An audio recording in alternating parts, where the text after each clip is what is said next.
How's it going, fellow traders? It's Magic Trader here. We're going to do a Forex market outlook, and today is March 19th, 2020.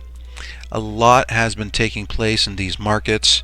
We've seen some major volatility, and if you look through the news and the media to look for answers as to why all this volatility is kicking in now, of course they're going to tell you it's related to coronavirus. But if you were a member or a student here at the school, you would know that for quite a long time we've been expecting these moves. Now, with respect to gold, we take a look here at gold, and we've outlined this in a journal post that I put up on the school site, that this area up here was an area we were interested in seeing a massive sell-off take place with gold.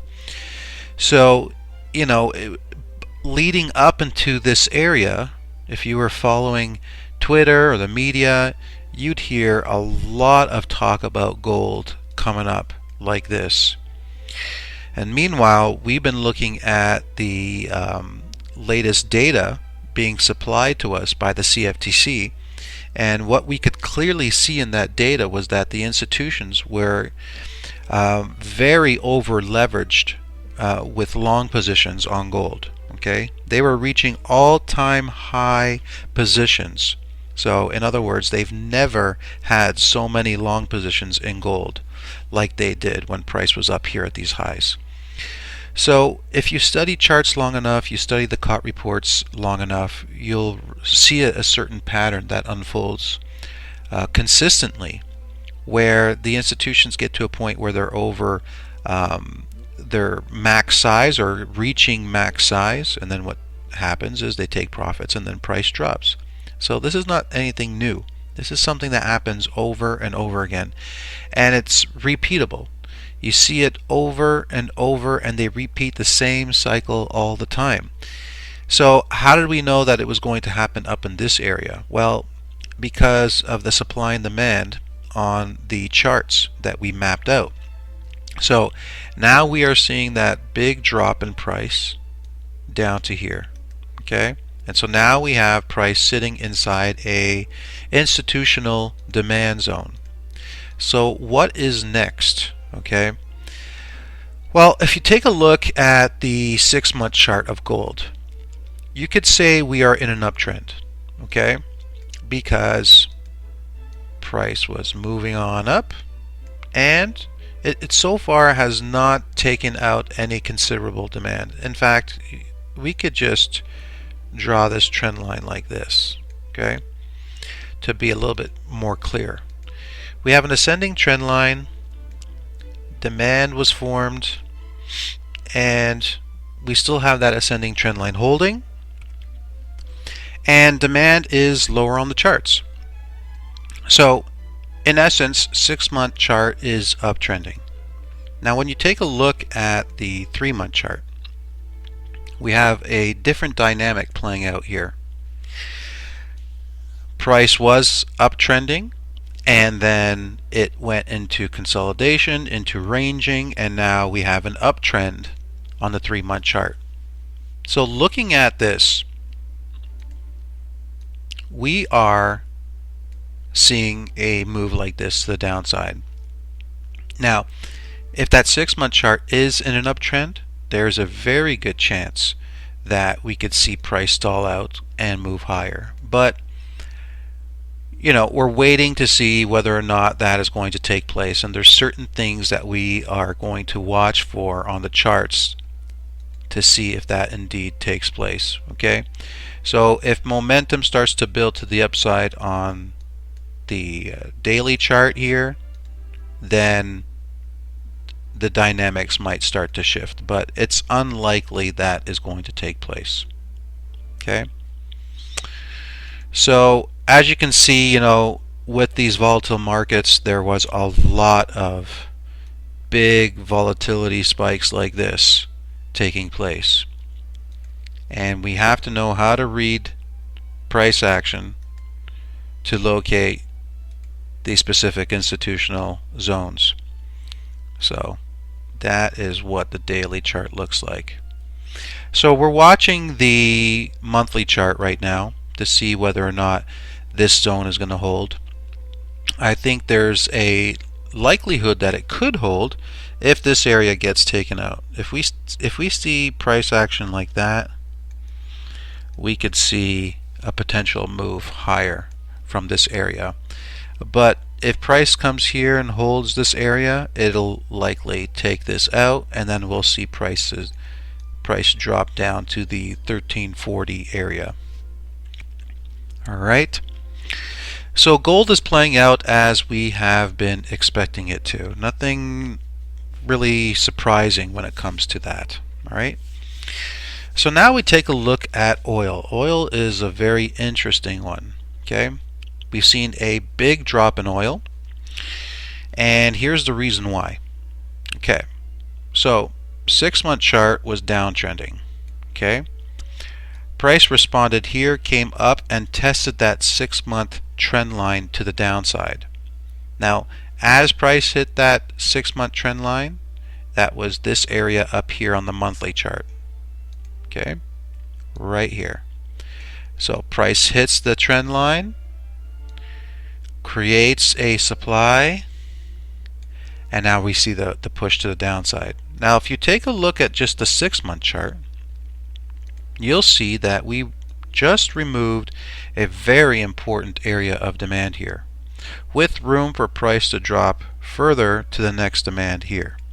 Now that's the lowest demand zone that we have right here, and so very unlikely price is going to continue lower like this. Very unlikely.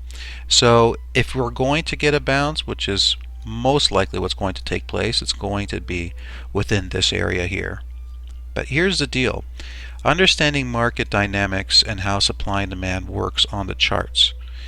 What typically happens when a zone gets taken out is price will retrace to supply and then continue lower. So am I saying that that's going to happen now? Not necessarily, but this is what typically happens. Alright? And if you take a look at the monthly chart, I want you to see something. Let me draw something for you because we have this here. Okay? That's a monthly demand zone. Now I want you to notice something, because we had a monthly demand zone here, but it was hit. We had a monthly demand zone here, but it was hit. So with these zones being hit, they were weaker. That's why it was taken out. Here it was respected, and then price took it out. Now we are hitting a monthly area of demand that has not yet been contacted, and this is after the removal of a massive area of demand.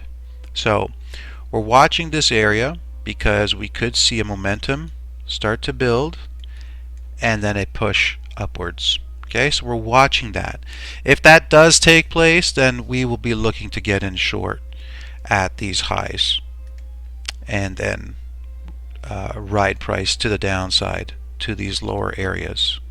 Okay, so for now, chasing price and shorting wouldn't be a good idea, especially after massive demand has been removed and monthly demand is being contacted. It's not a good idea to get in short now, not after such a large move like that. Okay, so let's take a look now at the dollar. So last few days we've seen some major moves, and I've mentioned this many times in previous sessions in classrooms, that what will typically happen in the markets is the institutions will focus their attention on a handful of currencies or commodities. They will move those markets, and they will typically act to foreshadow what is going to take place with the other currency pairs. And this is a perfect example, because what have we seen with the Aussie and the Kiwi and the pound? Yesterday we saw some massive drops in those currency pairs. Now remember, the markets are very much in tune with each other. Okay, They're very much in line with one another. The euro drops, dollar rallies. The Aussie drops, the dollar rallies. The US CAD rallies, the dollar rallies.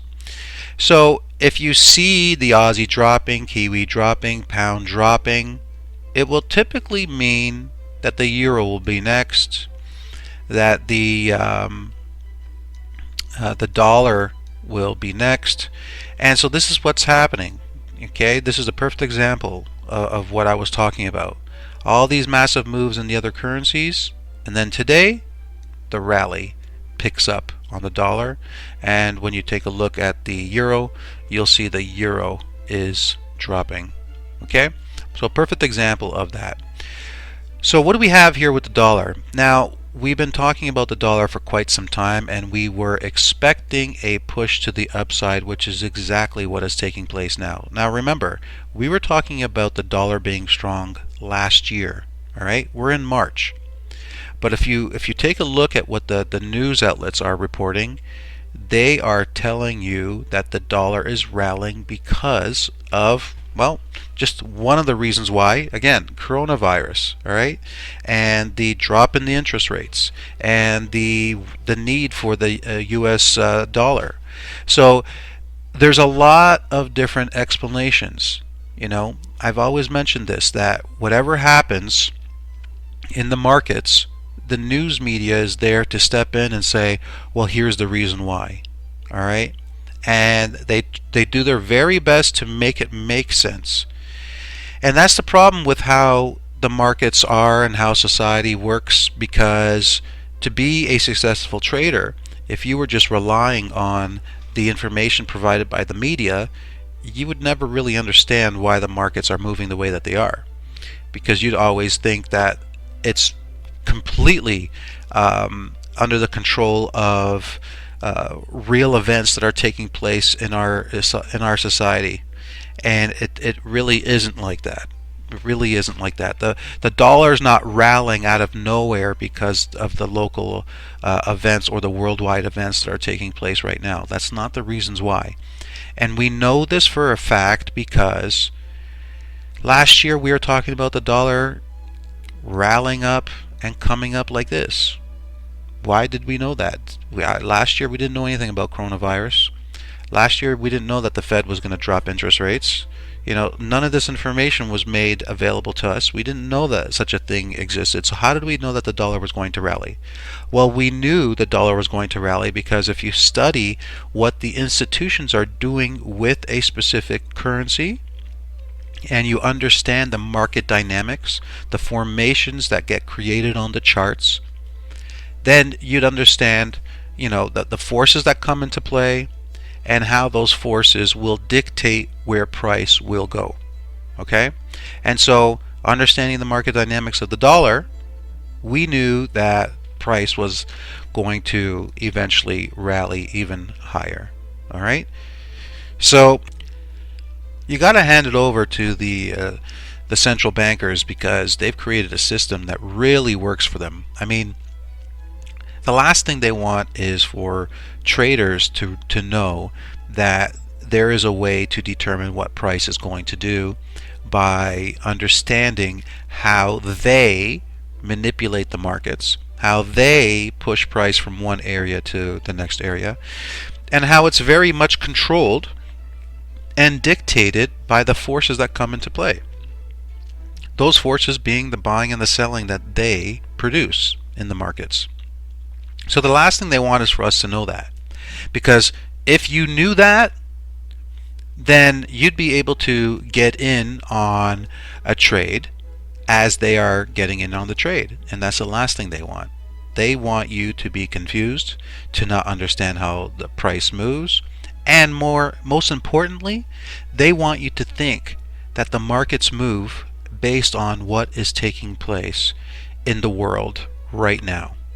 Okay? Because if you think that way, you'll always be late to the game. All right? Because the news happens, the markets move. Many times the markets move before the news happens, and then you're told about it the next day in the news. Well, oil plummeted because of this reason. Because there's going to be a lack of need for oil. And so much supply is causing the price to drop. No, that's not true. Market dynamics suggested that the markets were going to drop because higher time frame forces were pushing price down. Period. So you see how this game is played. And if you play by their rules, you'll lose. If you play by how the markets actually work, you'll be able to understand why the market is moving the way it is. And then when you sit back and watch how price plays out, you'll realize that, you know, if there is a economic event or a flu or a pandemic or anything that happens in the world, it'll typically be what will help push price in the direction that it was going to go regardless. Alright, so now we have a very big event taking place here with the dollar, okay?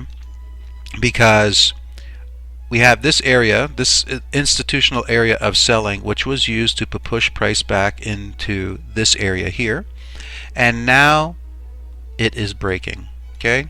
This is broken now. It's been taken out.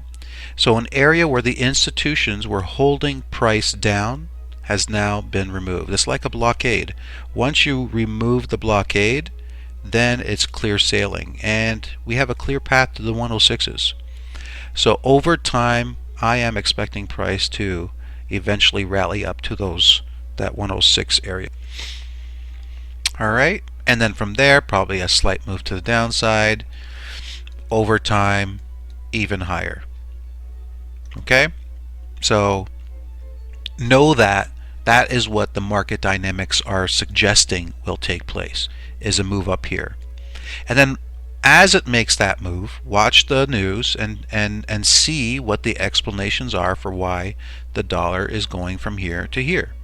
I'm telling you that the market dynamics are suggesting that that is what the move is going to be. And then take a look at what the news has to tell you and see how they are explaining that. Okay? So that is the dollar. Let's take a look at the Aussie. Massive drop in the Aussie. Massive. Okay? And again, you know, there's a lot of explanations, you know, that the Aussie's linked to commodities. A lot of people are selling it. Well, the bottom line is when price was here, we were projecting price to do that. Okay? And again, this was early in the year. January, February, March, so this is like February, okay? In January, February, we were projecting this. Why? Because our system was telling us that it is likely going to drop here. All the forces of price are pushing to the downside. It is likely going to drop like this. Now again, this is all before coronavirus talks and all that other stuff. So how did we know this? Well, understanding supply and demand dynamics and what forces are in play suggested that this was what is going to take place. And so now we see price is dropping. Alright, so what's next? Okay. So what's next is we got to take a look at the higher time frame chart. Okay, we're going to take a look at a 6-month chart. Not a lot of traders look at 6-month charts. In fact, I really don't know of anybody outside the school that looks at 6-month charts. Maybe a couple people, but that's about it. But very important to look at, okay? Because I'm going to show you something that we have located, and it's this area here. This is an institutional area of buying. So this is an area that the institutions would be interested in buying. Their algorithms would be set to start buying from these levels, okay? Or their algorithms would be set to start luring people into selling down in this area, okay? So the media, the news, they're all going to, the chart formations being created on the charts, they're all going to be geared towards having people sell. And all you have to do is go on the news and take a look at what they're saying about the Aussie, okay? So they'll lure people into selling in an area that they would be interested in buying, Okay, and when they start buying, we're going to see a push to the upside like this. Now, it's not going to be something that's going to take place over the span of a few days or maybe even a couple weeks. This is going to take some time to play out. But I want you to be aware that this is what's taking place right now. Okay? So we don't want to be selling the Aussie right now. If you didn't sell already from higher up, you're not supposed to be selling right now. This is the worst time to be selling, okay? But over time, we're likely going to see the momentum shift and price slowly make its way upwards. Now, so understanding this and understanding that there's a likelihood that the Aussie is going to be getting stronger, we want to take a look at the Aussie pairs to see if we see any sign that this is indeed what's going to take place. And here's the Aussie CAD. And the Aussie CAD has hit an area again where they would want to lure in sellers. Okay? So when they lure in sellers, they come in and buy, and it will likely fuel a drive to the upside. So Aussie CAD is one of those pairs that I'll be interested in buying. Okay, I am interested in buying the Aussie CAD. I have to wait for the system to produce a buy signal on here, so we're waiting for the chart formations to create certain patterns for us to get in long. And those certain patterns, I'm not talking about haramis or any of that type of stuff. We're tracking the supply and demand by the algorithms from the central banks. So areas where they were pushing price down, areas where they were pushing price up. Once the algorithms start removing areas where they were keeping price down or pushing price down, then we know the algorithms are set to change that momentum and start pushing price up. So we wait for those areas to be removed, thus producing new areas where we'd like to get in and buy. So the system will produce, will locate those areas on the charts, and then we will jump on board and ride the momentum. So that is the Aussie CAD. Now, if we take a look at the Aussie Japanese Yen, we see that price is testing into some areas where we could potentially see some buying taking place. So let me just update this chart like this. Okay, so yeah, once again, you know, the Aussie strength looks very good from down these lows. It's matching what we're seeing with the Aussie US dollar.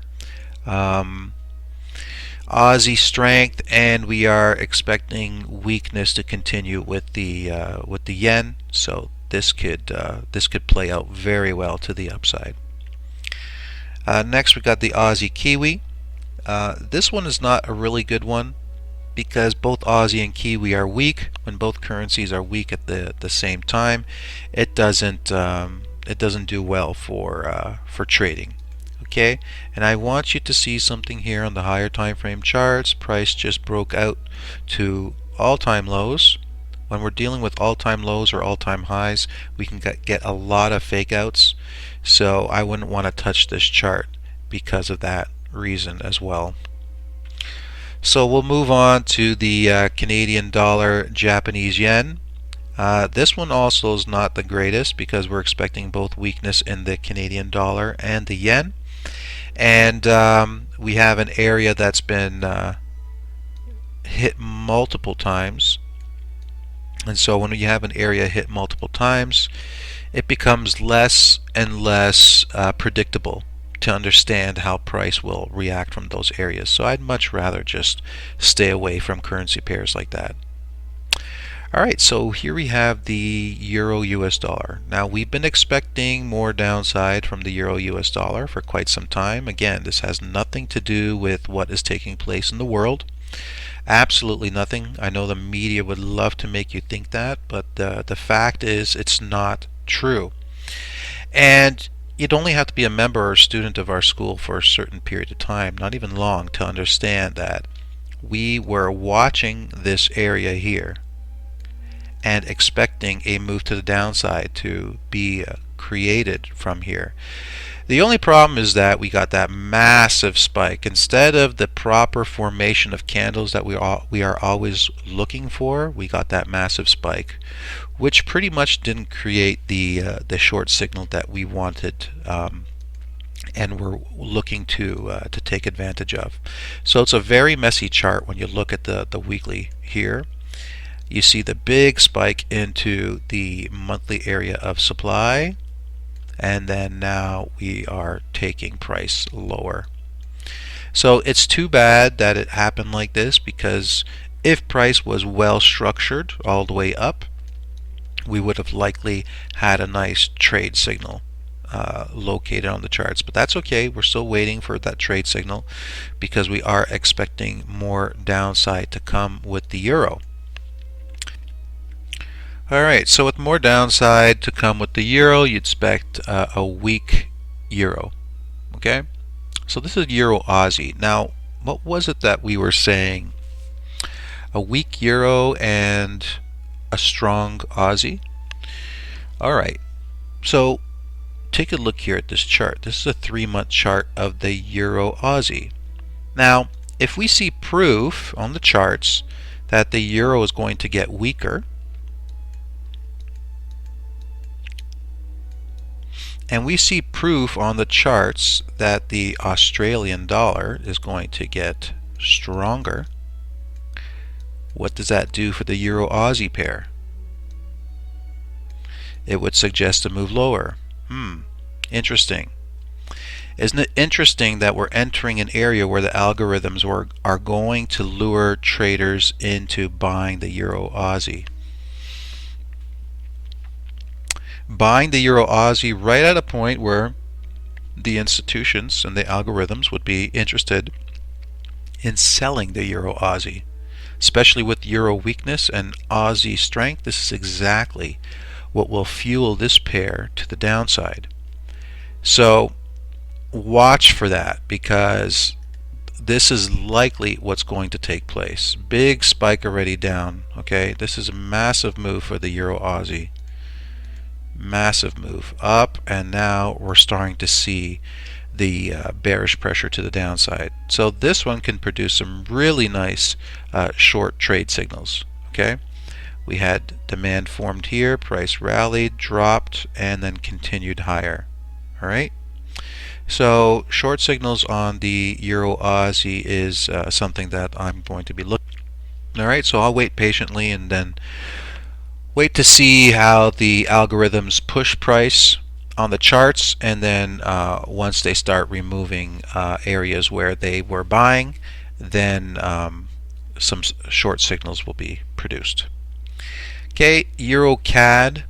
Now we are expecting weakness in both the Euro and CAD, but in terms of the US CAD, there is a good potential for some strength to appear. So if we get weakness in the euro and strength in the CAD, we could see a drop. Okay, and again, we are inside an area where the institutions have been pushing price down. Could that happen again?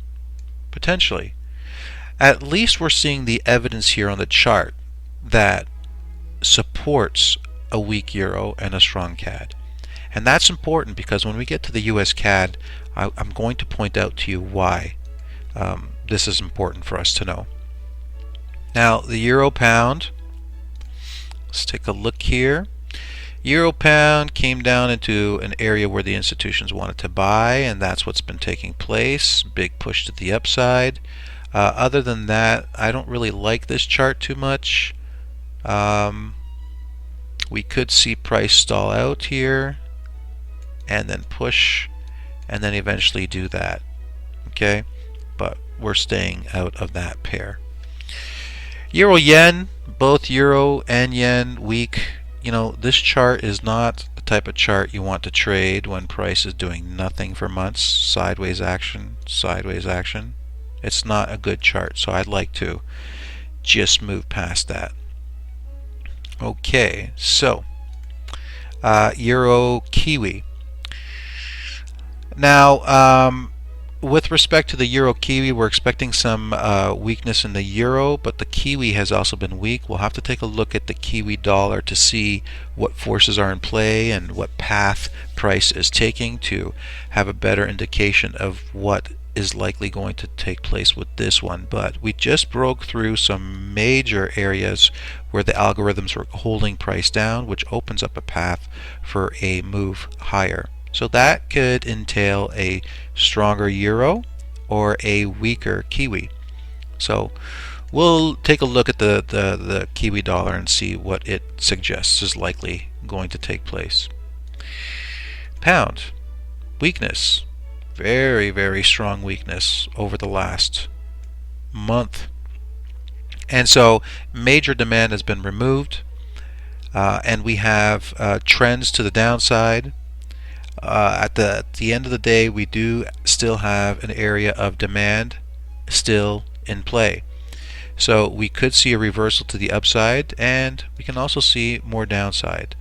Because we don't know which one is going to take place, it's best to just stay out of this market. Shorting at higher prices wouldn't be a bad idea.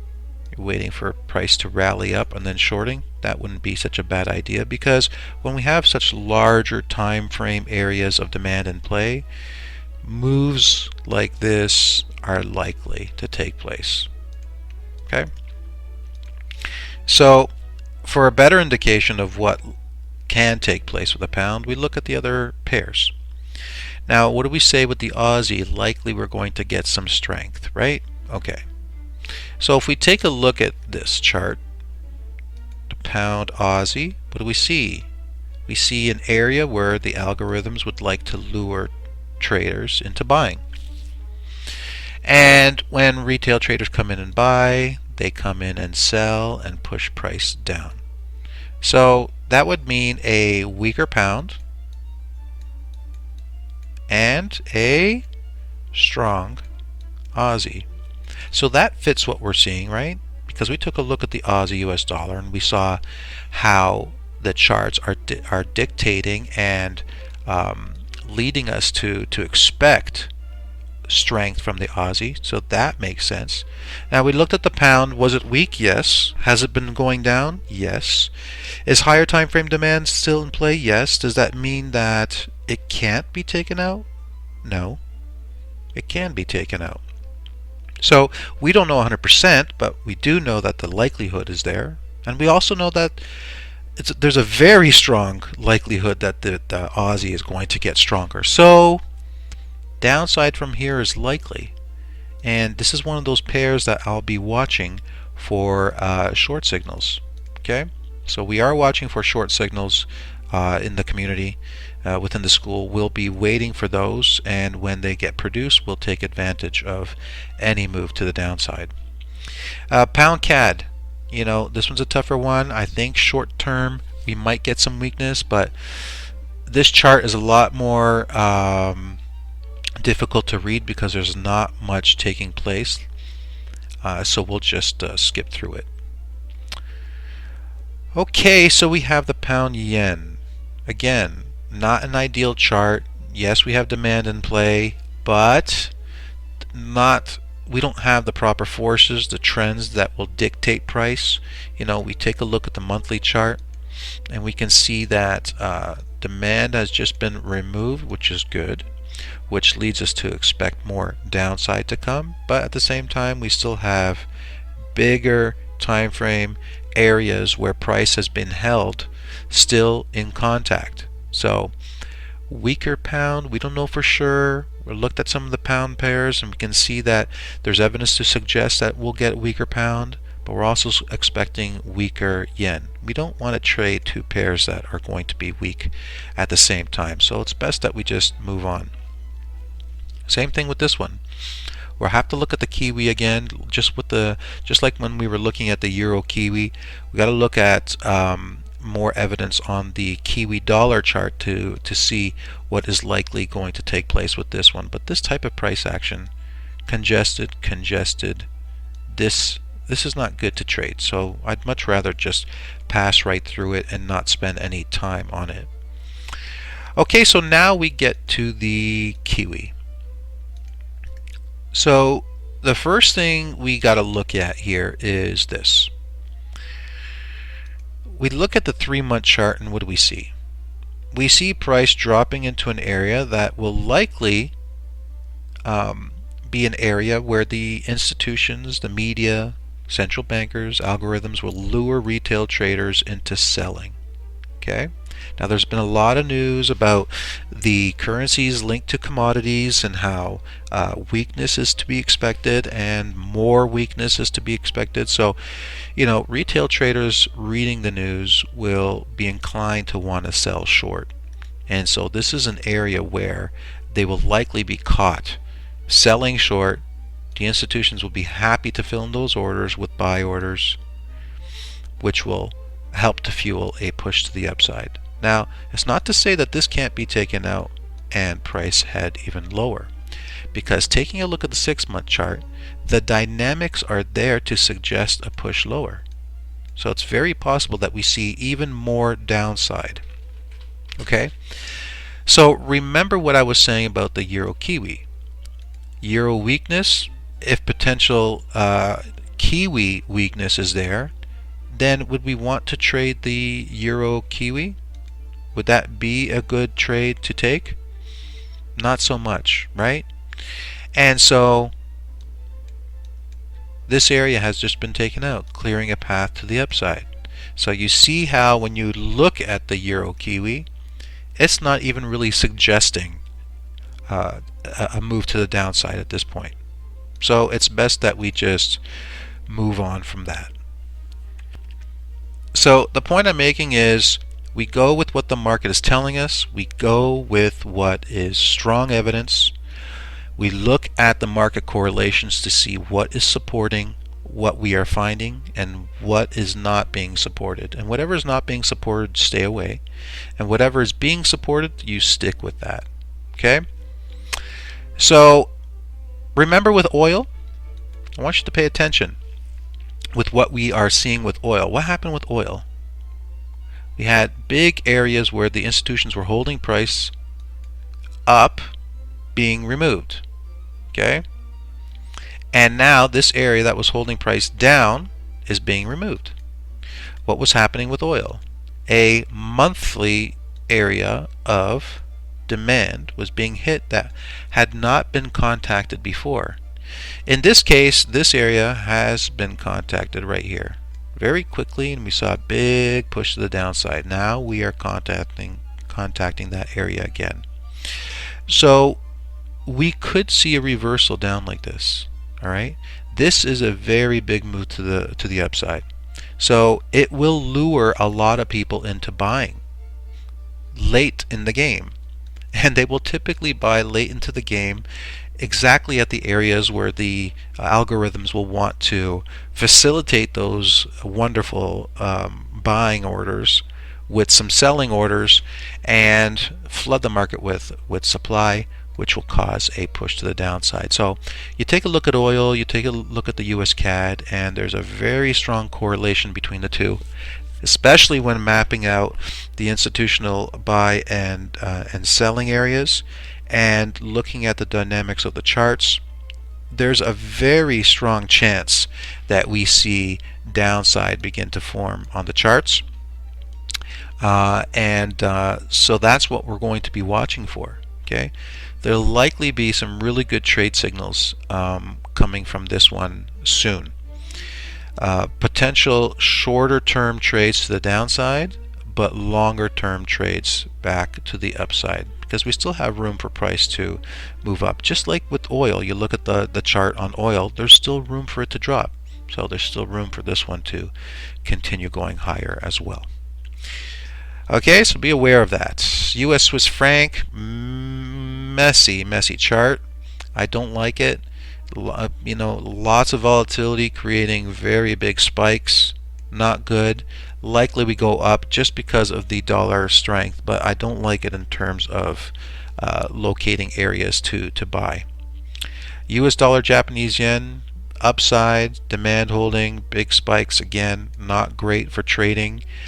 We have 4-hour demand zones being hit and facilitating a move to the upside. We're coming right into daily supply. So there's a lot of things about this chart that I don't like as well, but dollars dictating, we are expecting more upside, hence the yen weakness. Okay? And I believe that was it. US dollar, Japanese yen was the last one on my list that I look at.